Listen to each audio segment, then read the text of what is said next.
Most people don't notice their water, not because it's perfect, but because the effects are slow, subtle, easy to ignore. You drink it every day, morning, afternoon, night, and nothing dramatic happens. No instant reaction, no obvious signal, so it feels harmless. But that's exactly what makes it difficult to evaluate, because water doesn't just affect you in the moment. It accumulates, over time, and that's where the real impact begins. At first, everything feels normal. Energy levels are okay. Sleep is fine. Focus is decent. Nothing stands out. But nothing feels optimal either. So people start adjusting other things. They improve their diet. They exercise more. They try to sleep better. And yet, something still feels slightly off. Not enough to panic, but enough to question. That's when the focus shifts. Because once the obvious variables are handled, attention moves to what's constant.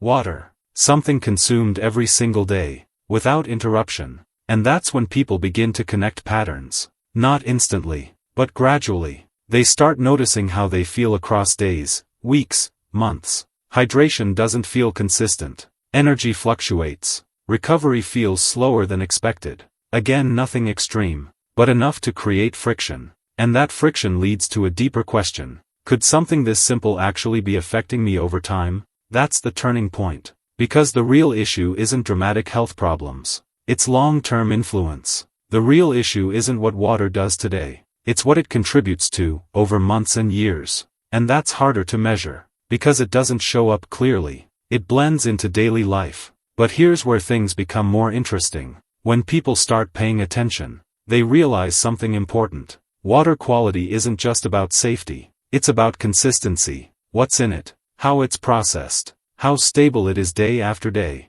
Because even small variations, repeated over time, start to matter. And once that awareness appears, behavior changes. Some people try bottled water, looking for consistency, but that introduces cost and dependency. Others try filters, looking for control, but that introduces maintenance and uncertainty. So again, they find themselves managing variables, not eliminating them. And that's the deeper layer. The real issue isn't just water quality. It's the cumulative effect of small inputs over time. Because when something is part of your daily routine, even minor differences scale. That's why more people are starting to rethink their approach. Not looking for perfection, but looking for stability. Something predictable. Something they can rely on, without constantly questioning it. If you want to explore how some people are approaching this in a more practical and consistent way, there's a structured breakdown in the description that goes deeper into it. And if you're interested in content that helps you understand how small daily inputs shape long-term outcomes,